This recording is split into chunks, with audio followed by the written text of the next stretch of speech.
India AI impact summit को host कर रहा है और ग्लोबल साउथ में होस्ट करने वाला इंडिया पहला कंट्री है। इस पूरे इवेंट में 100 से ज्यादा देश शामिल हो रहे हैं, 20 कंट्रीज के लीडर और बहुत बड़े बड़े कंपनीज के सीईओ इंक्लूडिंग सुंदर पिचाई।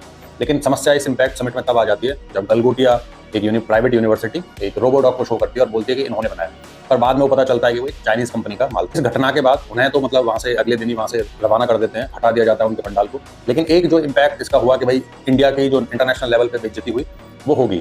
चाइनीज तक लोग जो है वो मॉक कर रहे हैं कि उनका सामान था, हमने दिखा दिया अपना बोल के।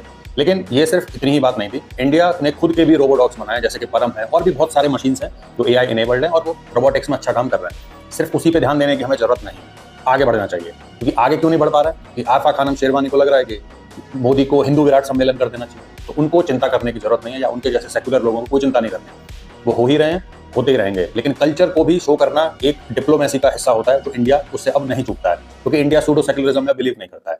जहां तक रोबोटिक्स की, एआई की और इसकी बात है, तो डेफिनेटली चाइना एक बहुत ही इंपॉर्टेंट कंट्री है जो ह्यूमनॉइड्स जो रोबोट है उनको बहुत अच्छे से बना रहा है और बहुत तेजी से इंडिया से काफी अच्छी स्पीड से वो आगे बढ़ रहा है। आने वाले टाइम में जब लेबर क्राइसिस होगा, क्योंकि बहुत सारे देश जहां पे उनकी जो लेबर पॉपुलेशन है वो ओल्ड एज की तरफ जाएगी और लोग नहीं होंगे काम करने के लिए, तो उस गैप को फिल करने के लिए ये सारी चीजें बहुत इंपॉर्टेंट हो जाती हैं।